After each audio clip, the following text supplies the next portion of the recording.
Então a gente teve agora, há pouco, às 9 da manhã, a divulgação do setor de serviços, né? O setor mais dinâmico da economia.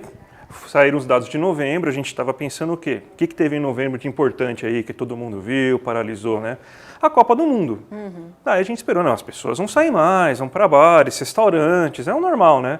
Só que você tem uma variação nula, não cresceu nada. Você teve que estava estagnado, ficou estagnado em novembro. O pior, em outubro já tinha caído também o setor de serviços. Então, caiu de setembro para outubro, caiu um pouquinho, e em novembro, que a gente estava esperando uma alta, não teve nada. A gente tem até o gráfico aqui para mostrar, ó.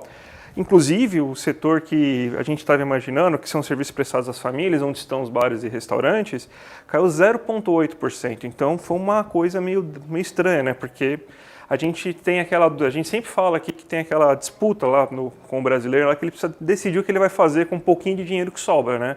Ou ele vai comprar uma coisinha, ou ele vai se divertir, fazer algum lazer no setor de serviços. Nesse mês de novembro ele não fez nenhuma coisa nem outra, porque caiu o comércio, caiu o setor de serviços. Então foi um mês complicado aí para o brasileiro, não sei o que o brasileiro conseguiu fazer com essa renda extra, ainda mais num período de Copa do Mundo,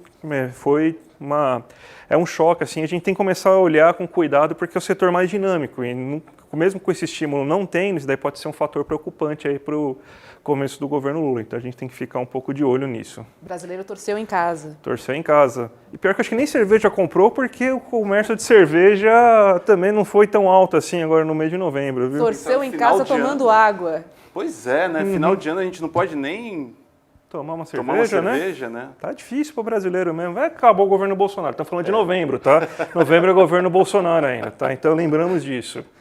E também tem a nossa segunda notícia agora, né? Pois é, então, eu tô querendo te ouvir sobre isso, né? Então, o CEO da Americanas, das lojas Americanas, anunciou a saída da empresa depois de encontrar 20 bilhões em inconsistências no balanço contábil da empresa. Ele anunciou sua saída depois de encontrar isso e a gente acredita que o mercado deve ser fortemente afetado, né?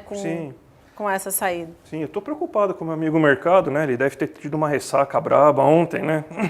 Quarta-feira, deve ter bebido demais e deve acordar hoje meio estranho. Eu estava vendo agora e não estava sentindo muito, estava andando meio de lado, né?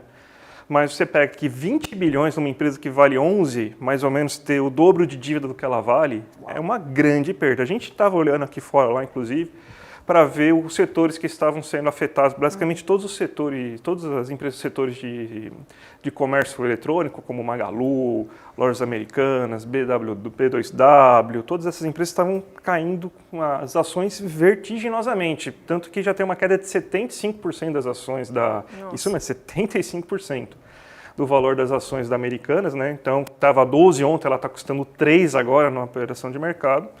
A bolsa está andando meio de lá, está começando a cair, a gente não sabe o que está tendo hoje, mas também já começou a narrativa que eu comecei a ver, né, alguns jornais, né, mercado abre nervoso, né, abre preocupado com lojas americanas e falas do ministro Haddad.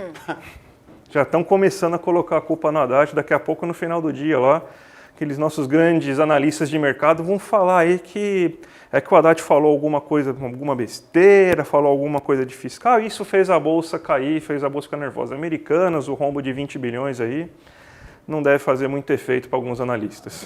Hashtag culpa do Haddad, só faltava essa agora. Só faltava essa.